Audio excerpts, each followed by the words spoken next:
Hi, everybody. I want to make two videos here. One about different equations for lines in the 2D plane, because that's a place we're very comfortable with. You have a lot of experience with. And then a second video going up a dimension and talking about equations of planes in 3D space. So some of this first video will seem very familiar, but it's going to help with the analogy going up to 3 dimensions. So I guess the first thing I would say is, what information determines a line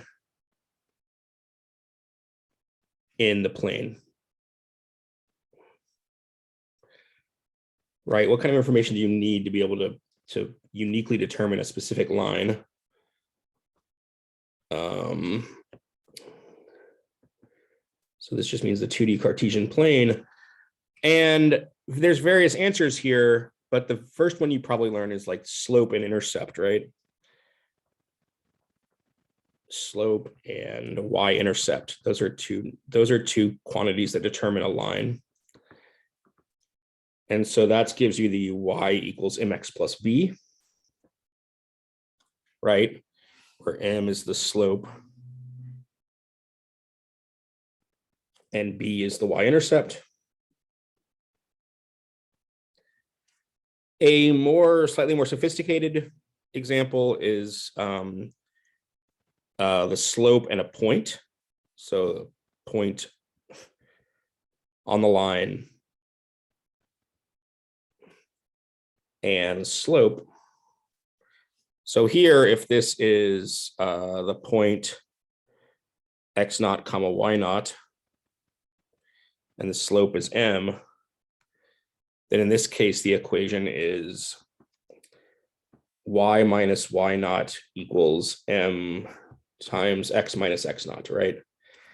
Basically, if you divide this over to the other side, you get a slope.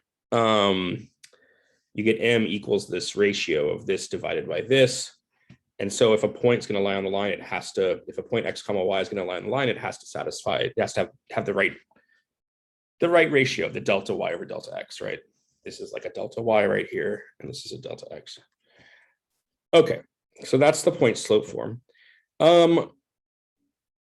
What other information? Well, now that we're talking about vectors and stuff, you could say a point and a vector.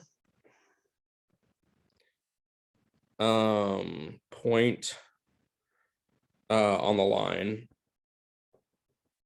and a vector along the line, sort of telling you the direction of the line.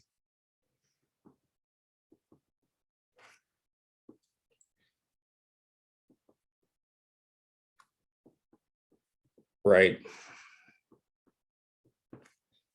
This gives you the direction.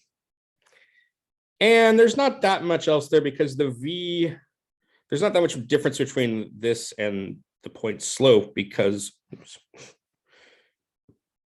to use the laser pointer there.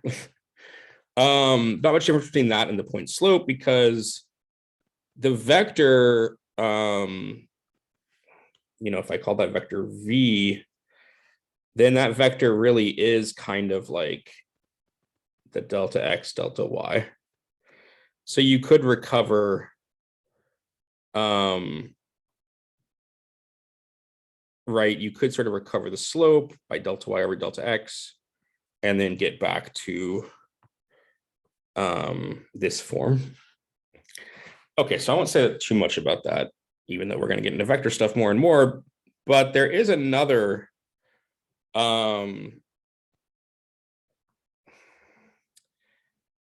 one more, which we'll come back to, because I think we can sort of see it. It kind of falls out naturally from some equations.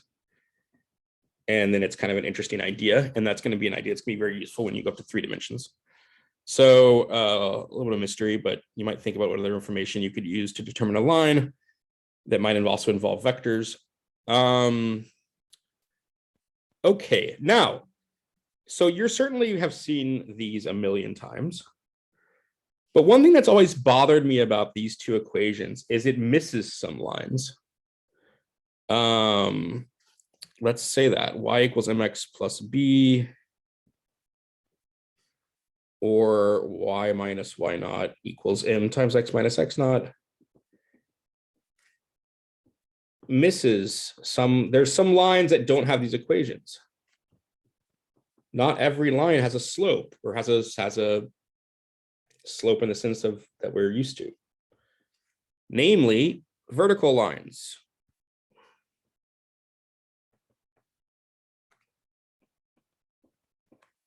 Right, in the plane, that's really, vertical lines have the equation x equals x naught for a specific x naught, right? A vertical line like x equals 3 is the vertical line where all the x coordinate of every point is 3.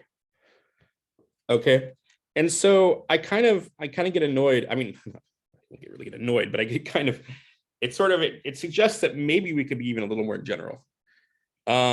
So a more general equation, like a very general equation for a line, which sometimes you'll also see,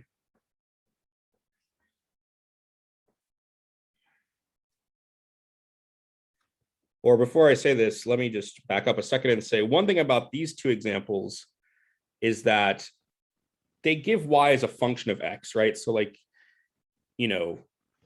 you could say like y equals f of x here. And so if you want to give a line as a function, then it's going to have this form. But, not every line is a function. Vertical lines are not functions in that sense of, vertical lines fail the vertical line test, right? That's kind of a silly thing to say, but it's true. But, if we're just doing pure geometry here and not really worrying about functions, then we want to include vertical lines. So here's a very general equation. You could do something like this, especially because you want something that's kind of symmetric in x and y, that it's supposed to not favor x or y. So ax plus by equals c is sort of a very general equation for a line. So like, and here you can see if a equals 0, you get a horizontal line, because that's y equals constant, right? Y equals c over b. And if b equals 0, you get a vertical line. And then if b is not 0, you could always solve, I think y is minus a over bx plus c over b, maybe. Hopefully I did that algebra correctly. So you can subtract the ax to the other side, and you can sort of still recover the slope, right? So the slope is minus a over b. So this could be an analog of the slope-intercept, or just a slightly more general version of the slope-intercept form, because you can easily recover the slope-intercept form. If I wanted to do the analog of the point-slope form, so this is sort of like, maybe I should say this is like the more general slope-intercept.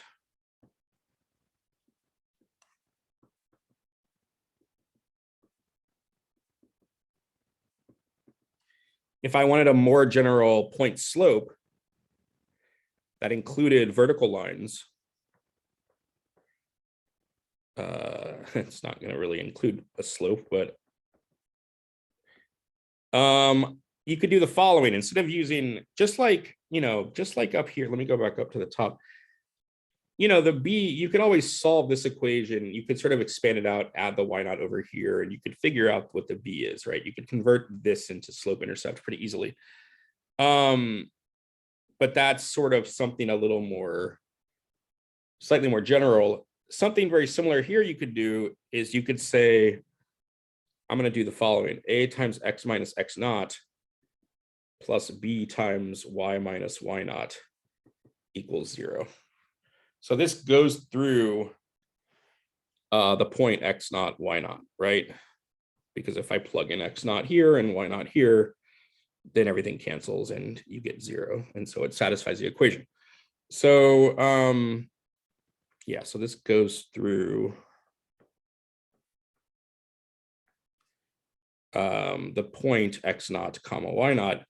And the same things up here apply, that if a is 0, we get a horizontal line. We get to actually get the line y minus y naught, or y minus y equals y naught, right? Because if this term goes away, and then the b, I guess you don't want both a and b to be 0 simultaneously. That would be bad.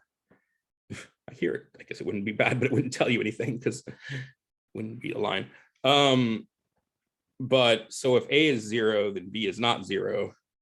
And then you get this, and then you can cancel the b, and then you just get y equals y naught.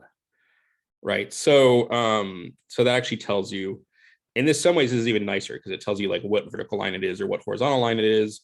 Or again, if b is not 0, you could always solve for y in terms of x, or you could basically convert this to point slope by subtracting this to the other side and dividing by b. Right. So that's why I'm saying it's a more general point slope. Right. Maybe I should write that down. That was a lot of words. If b is not 0, hopefully my b's don't look too much like 6s. If b is not 0, then y minus y naught is negative a over b times x minus x naught. It's the same slope as we had up here. Negative a over b. Okay. Now the reason I really like this version of the line, it's the most general, and it actually does have a geometric interpretation. And let me think about it. And it's actually in terms of vectors. And it's kind of cool. So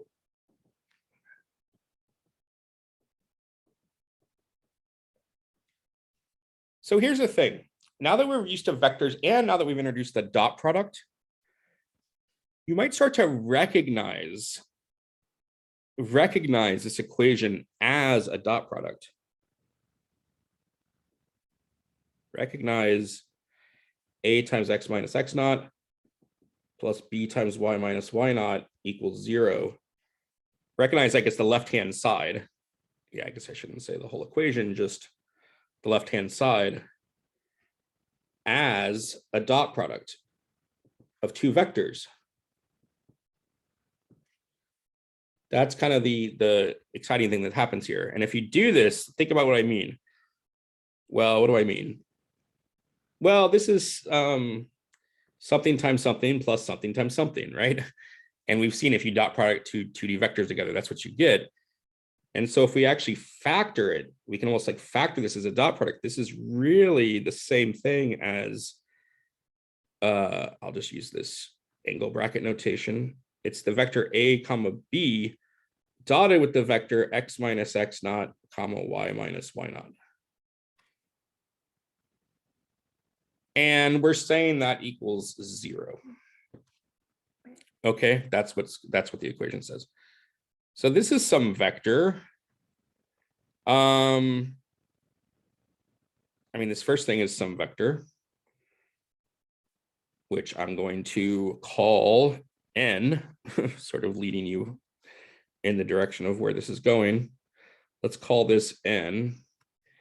And we could call this something like, you'll see things like x minus x naught, where this is a little bit weird, but x is the vector x comma y, and x naught is the vector x naught comma y naught.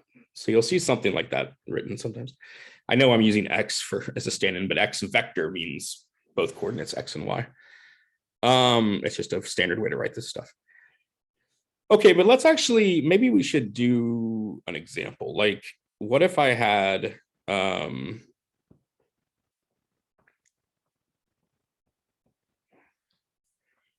2 times x plus 1 minus 3 times y minus 4 equals 0. Okay. And then we can, as I said, we can interpret this as 2 comma negative 3 dotted with x minus negative 1 comma y minus 4. Okay, so let's actually draw. So we know it's a line. Let's actually draw some axes, and we know it's the line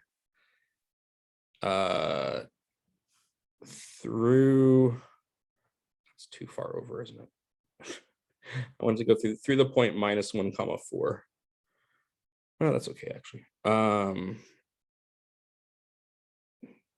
So here's some x and y axes.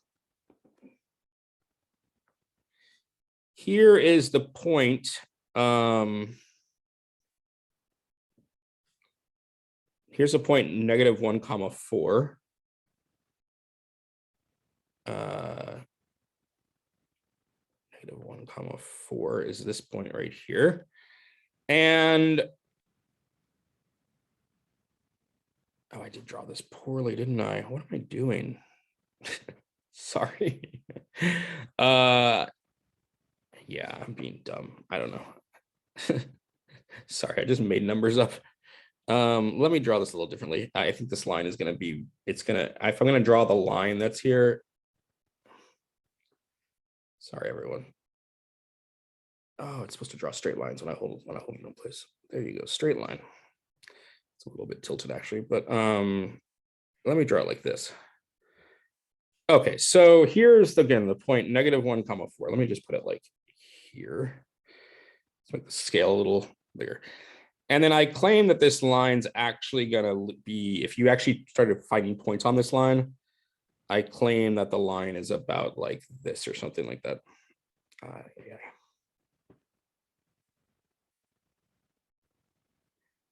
Okay, so if you started just trying to find points to satisfy this equation, like you could solve this for slope intercept and actually figure out the slope and intercept.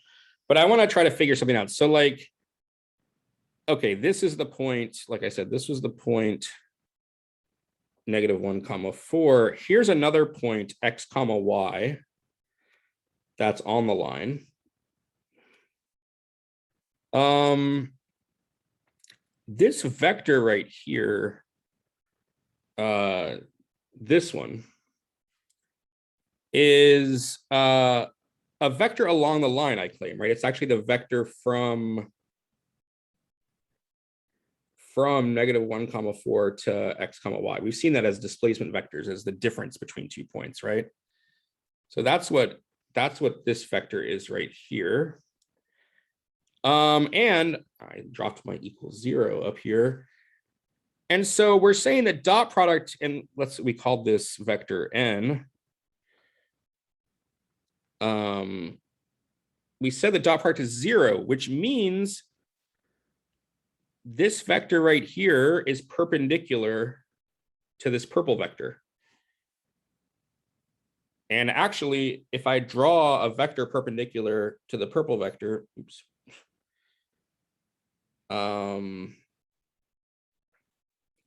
Well, it's something like that, although that's too long probably.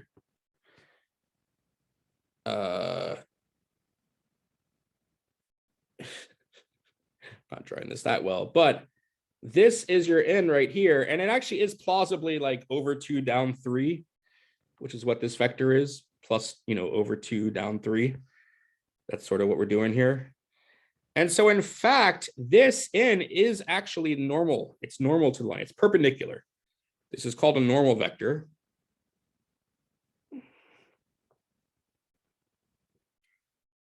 Normal is just another word for perpendicular. It's funny, there's like 3 different words for perpendicular. There's perpendicular, there's orthogonal, which you'll see sometimes, and then there'll be normal. And so it's kind of annoying that there's different words for the same thing, but they do show up in slightly different contexts. Let me write that a little better. So that's a normal vector. Okay, so in fact, when you have, so I guess my point is, the point I'm trying to make here is that this is the way to get an equation for a line. When you have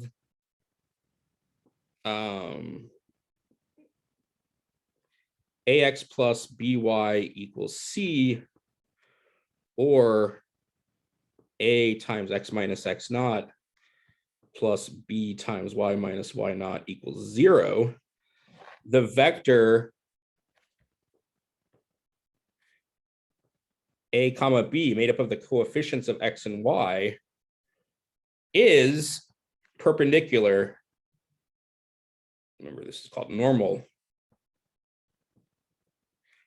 to the line. So even if, so this is actually different than the slope. Normally we write lines in terms of the slope, but this form is actually kind of nice because the coefficients here actually give you the normal vector. And this is the thing that's going to actually generalize to 3 dimensions nicely, we're going to see. But I would just say, like, this is important, that we can actually write lines in this form too, and get geometric information from them. And so it's actually that's one reason why this form of the line is really nice, because it both tells you a point and a normal vector. And going back to my little question all the way back up here, this question mark, it's actually the other information I was going to say you could have is a point on the line and a normal vector. That's also will determine a specific line, right? So the point on the line and a vector perpendicular to the line. And this is called, like I said, a normal vector. But you can convince yourself if if you pick these two, if you pick these two pieces of information, a point and a vector perpendicular, that also determines a specific line in the plane. Okay. And so that was the fourth version. And so, yeah, so this is really nice. So just keep this in mind. But one last thing I'll say is you can also see, for example, with vertical lines,